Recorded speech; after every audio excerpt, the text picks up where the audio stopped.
Page 965. Let's read it. A record of the genealogy of Jesus Christ, the son of David, the son of Abraham.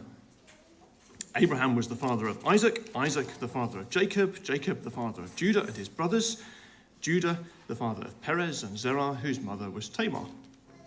Perez, the father of Hezron, Hezron, the father of Ram, Ram, the father of Amminadab, Amminadab, the father of Nahshon, Nahshon, the father of Salmon, Salmon, the father of Boaz, whose mother was Rahab.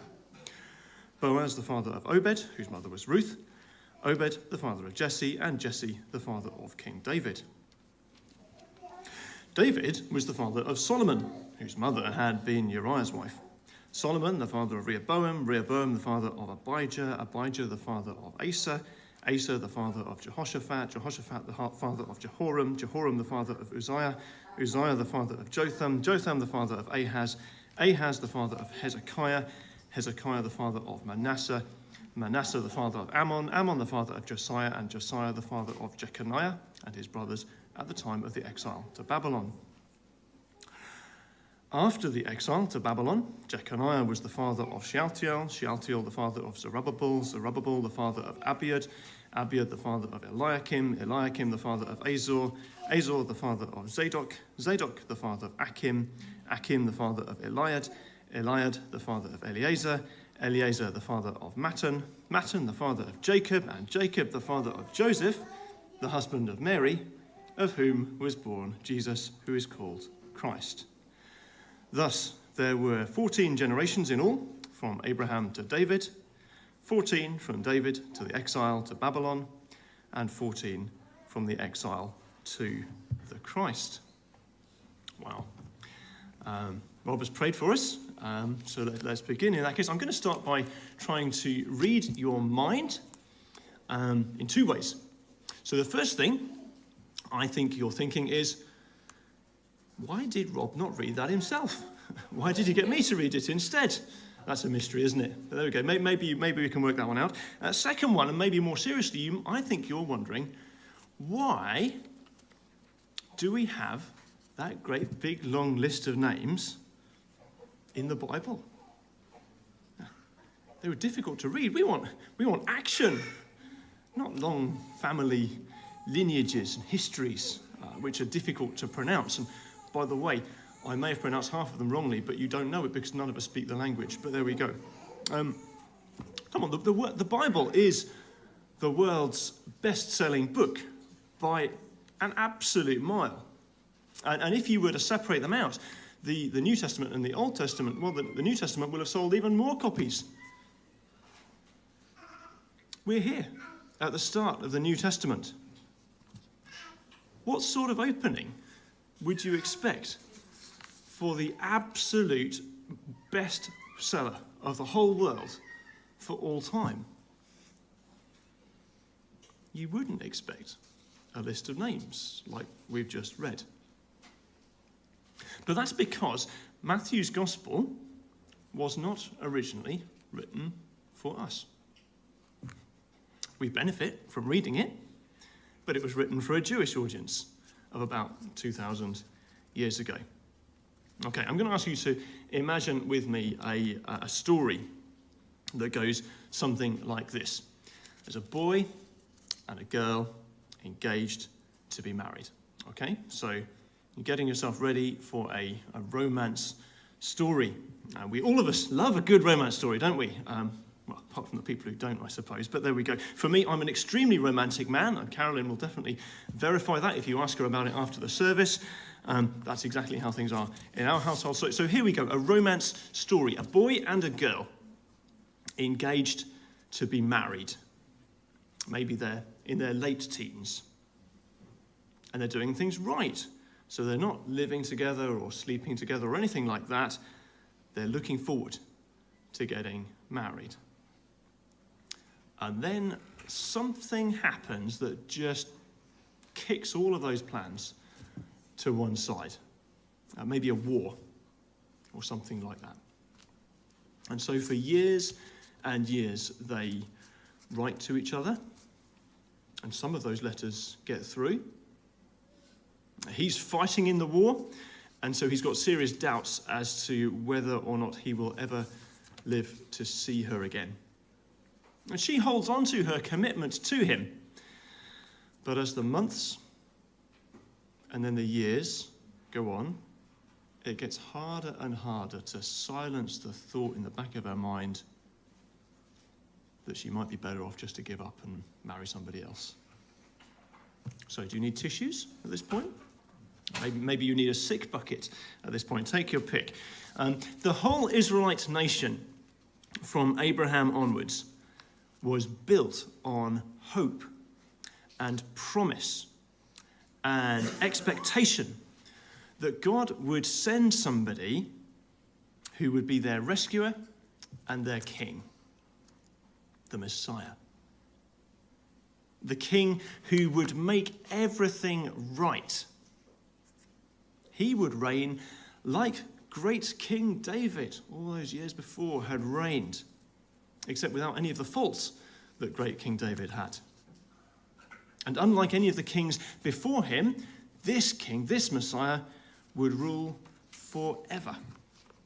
I could read various Old Testament passages to tell you about this hope, this expectation, but perhaps the clearest is found in Isaiah. If you've ever been in a church around Christmas time, it's quite likely that you've heard these words read before from Isaiah. Here we go. The people walking in darkness have seen a great light. On those living in the land of deep darkness, a light has dawned. For to us a child is born, a son is given, and the government will be on his shoulders. And he will be called Wonderful, Counselor, Mighty God, Everlasting Father, Prince of Peace. Of the greatness of his government and peace there will be no end. He will reign on David's throne and over his kingdom, establishing and upholding it with justice and righteousness from that time on and forever. The zeal of the Lord Almighty will accomplish this. Okay, think back to the love story, the romance story, the long engagement. Let's pick up with that story again. The war comes to an end. And the wedding is back on. The couple, by this point, have been waiting for decades. And as they look back over the years since the time when they were first planning to get married, they can't even start to explain how they held on to the hope that this day would come. But somehow, against the odds, they didn't give up. And now it's the wedding. This is the day they'd been waiting for. They hadn't always waited patiently. They'd both of them totally been wondering if they should just give up hope. And yet the day has come. How do they feel? I think they feel like Matthew felt on the day he put pen to paper to write his announcement that the Messiah had come. A record of the genealogy of Jesus Christ. That's the same word as Messiah. The son of David, the son of Abraham. Remember that Matthew was writing for a mainly Jewish audience, and for a Jewish audience, the right button to push at this point is the family tree button. So Matthew pushes the family tree button, and that's mainly what we read. The point is this: Jesus is the real king. He can trace his line right back to the great King David, who was the greatest king Israel ever had. To a Jewish person, the first question to ask of anybody who claimed to be a king was, Well, where's he come from? Matthew lays it right out in the open here. Jesus Christ, the Son of David. So don't miss it. This is huge. The previous 2,000 years of Israelite history, from the time of Abraham up to the time of Jesus' birth, Matthew is saying all of this national history was building up to this moment, the birth of this child, who is the Messiah. Most of us in this room are not Jewish, so you and I, we might come with different questions when somebody is presented to us as some kind of authority. I've not come across many people who are asking questions about Keir Starmer's family tree, for example. But we do care that he is the legitimate authority in this country, and I suppose that if we wanted to be confident that he is, we would point to the last election result, and whether we voted for him or not, I suppose we can look back to that result and accept that he was voted into power. But Matthew is telling his first readers, in a way that they will understand, Jesus has a legitimate claim to the throne. He is the Christ. He is the Messiah. He's far above any prime minister. He's the one they've been waiting for, who will both rule and rescue and make things right. But we can't just think that this is a Jewish thing only. Nice for them, they've got their king at last. I guess that's a happy ending for them and their national history. We can't just say that. And I suppose that is where my sloppy romance story has its weakness, really, because that teenage couple who have to wait and wait and wait, and eventually the day comes, well, there'll be tears of relief for them, and it's a happy news story for anyone else who hears about it, but nobody's going to pretend that it will really change the whole world. It's not going to affect many people except the people they know. But Jesus is not just the fulfillment of everything that David was. He's not just the fulfillment of what God promised to David. He's also the son of Abraham. He's the fulfillment of the promises that God made to Abraham, and those promises are for the whole world. Here's the promise that God made to Abraham way back in Genesis chapter 12, like I say, about 2,000 years before Jesus was born. God said this to Abraham, "I will make you into a great nation, and I will bless you. I will make your name great, and you will be a blessing. I will bless those who bless you, and whoever curses you I will curse, and all peoples on earth will be blessed through you." You've got that? The promise is for all peoples on earth. And then just a little bit later, the Lord appeared to Abraham and said, "To your offspring," that's a singular word, offspring there, "to your offspring I will give this land." God's promise to Abraham was for a particular offspring who would inherit a whole land, and so he would be a ruler. And through this particular offspring, God was going to bless all the peoples of the earth. Jesus was born a Jew, of course he was. We've just read his family line. But he wasn't just born for the Jews. He's the king of the Jews, but he's not king of just the Jews. He was born for all the peoples of the earth. The Jewish Messiah is the king over everyone. Now, you don't have to go very far back in anyone's family tree, I reckon, before you come across some pretty dirty family secrets. I expect each of us here has got them in our family. I could think of some secrets in my own family line, not that far back really. It might be interesting for me to tell you about them, but probably not particularly helpful right now. But Jesus' family line is not different in that way. And the point is this: when the Son of God came into this world, he wasn't separated and distant from the brokenness and the sin, the failed relationships, the abuse, all that sort of thing that goes on in this world full of sin. Jesus wasn't separated out from it. It's all there in Jesus' family tree.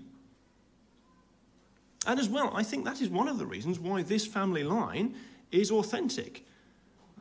Matthew is not trying to present some kind of clean, airbrushed picture of the Messiah that he's announcing. He's telling us the truth.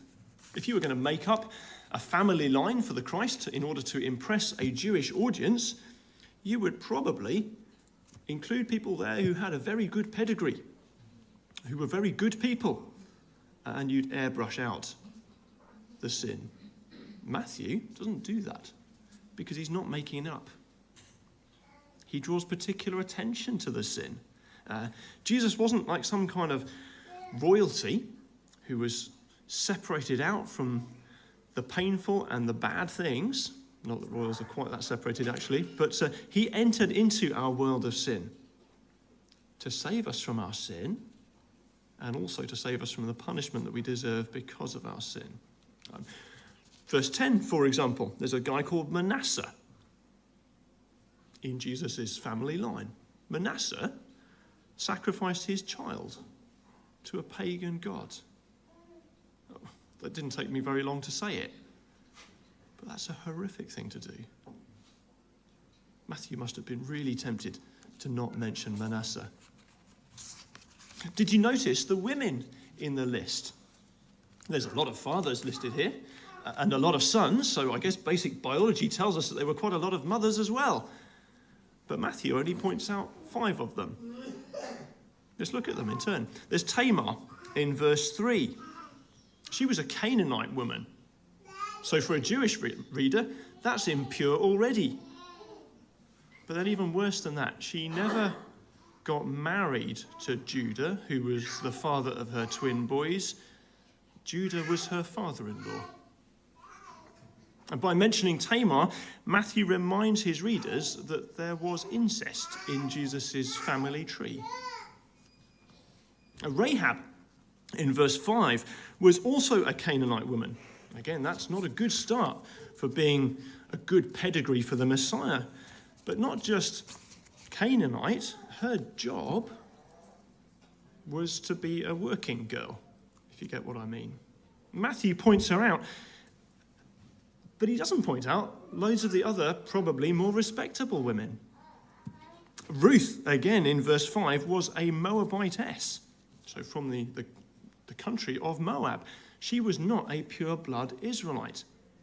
And in fact, the origin of her whole people group was more incest. You could read about it in Genesis chapter 9 if you wanted to. The word Moab in Hebrew sounds like from father. So we say ik. But Matthew isn't embarrassed. He doesn't cover it up. And Bathsheba in verse 6, she's not actually named there. She's called Uriah's wife, but she'd been the wife of this man Uriah the Hittite, so she was probably a Hittite herself, not an Israelite. But worse than that, although she was Uriah's wife, King David had children with her, and then the king arranged for Uriah, her husband, to be killed in battle. Not something you want to be proud of in your family tree if you're trying to present yourself as of perfect lineage. And then the last woman to be mentioned is Mary.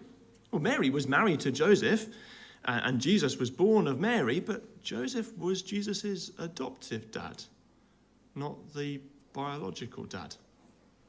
And in our society, we don't really bat an eyelid when a child is born outside of marriage, but they lived in a very different time and a different place.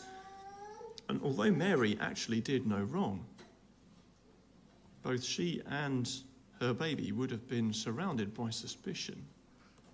What's the point of all this dirt, or assumed dirt, in Jesus' family line? The Messiah, the King of Kings, did not enter this world with some kind of shield to insulate him from all the reality and the mess and the pain and the damagedness of this world. While Jesus himself was without sin, and that's really important, he understood it as well. And he came to redeem us from it. Don't ever say to yourself, I'm too bad to ever be a Christian. Jesus understands your sin, and he came to deal with your sin and with your guilt. The church is not full of nice people putting a nice, good display on. The church is a hospital for damaged, impure people. There is a kind of display, I suppose, that rightly goes on in the church, but it's not us displaying our goodness and our perfection for ourselves that we've somehow achieved for ourselves. The only display that should be going on is Christ mending and restoring damaged goods. Because that's what we all are.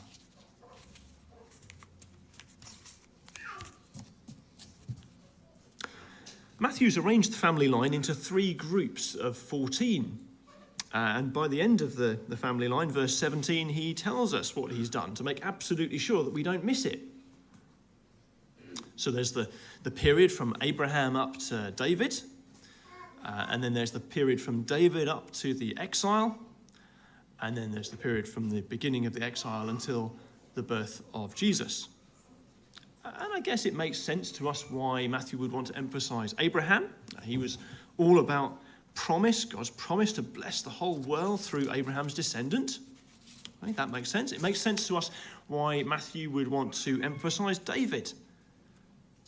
Because David himself was a kind of mini Christ, a picture, a visual aid of what the real Christ would be like. But what about the exile?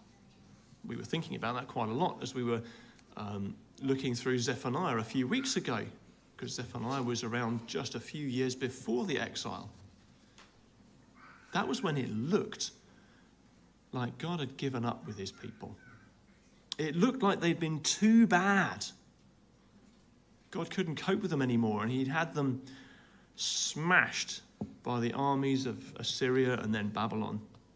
And for those few who were left, hope was in short supply.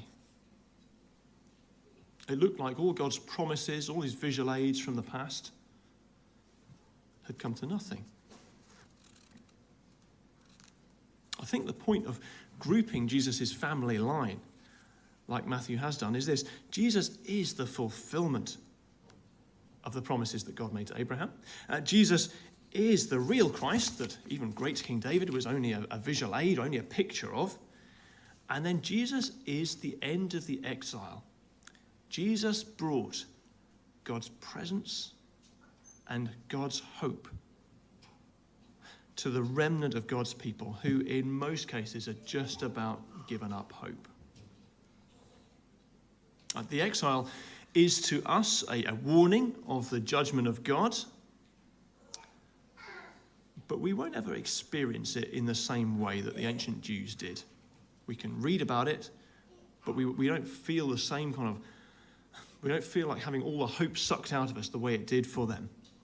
So this point won't come to us with quite the same weight that it would have come for Matthew's first readers, but we can still understand what Matthew's doing here. The Christ has arrived. His name is Jesus. That brings us relief that God is with us. It brings us confidence and hope that God has good plans for us for the future. So, what is the take-home message from this family history of Joseph, who was the adoptive father of Jesus? It is this: the Christ has arrived. There is now a king over everybody. And he is your king, whether you like him or not. I don't know if you remember this in the news at the time, but around the coronation of King Charles III, there were a few people walking around London with signs, displaying signs saying, "Not my king." And you can do that with King Charles III, if you like. But you cannot do that with the Christ. He is the Christ. He is the king over all, whether you like him or not. He has arrived. Jesus, the authentic king, And with his arrival about 2024 years ago, he brought fulfillment of God's promises. He brought hope that will endure for the rest of human history on this earth. And so for everyone who will receive him, he is the good news of great joy. Let's pray together. Father God, we thank you for your faithfulness to all your promises. We thank you for your kindness in sending Jesus, your Son, the Christ, the Messiah, the King we most deeply need. Help us to recognize him, our King. Help us to gladly live under his rule. And this Christmas time, as we again do lots of different sorts of celebrations, help us to celebrate the Christ of Christmas. Amen.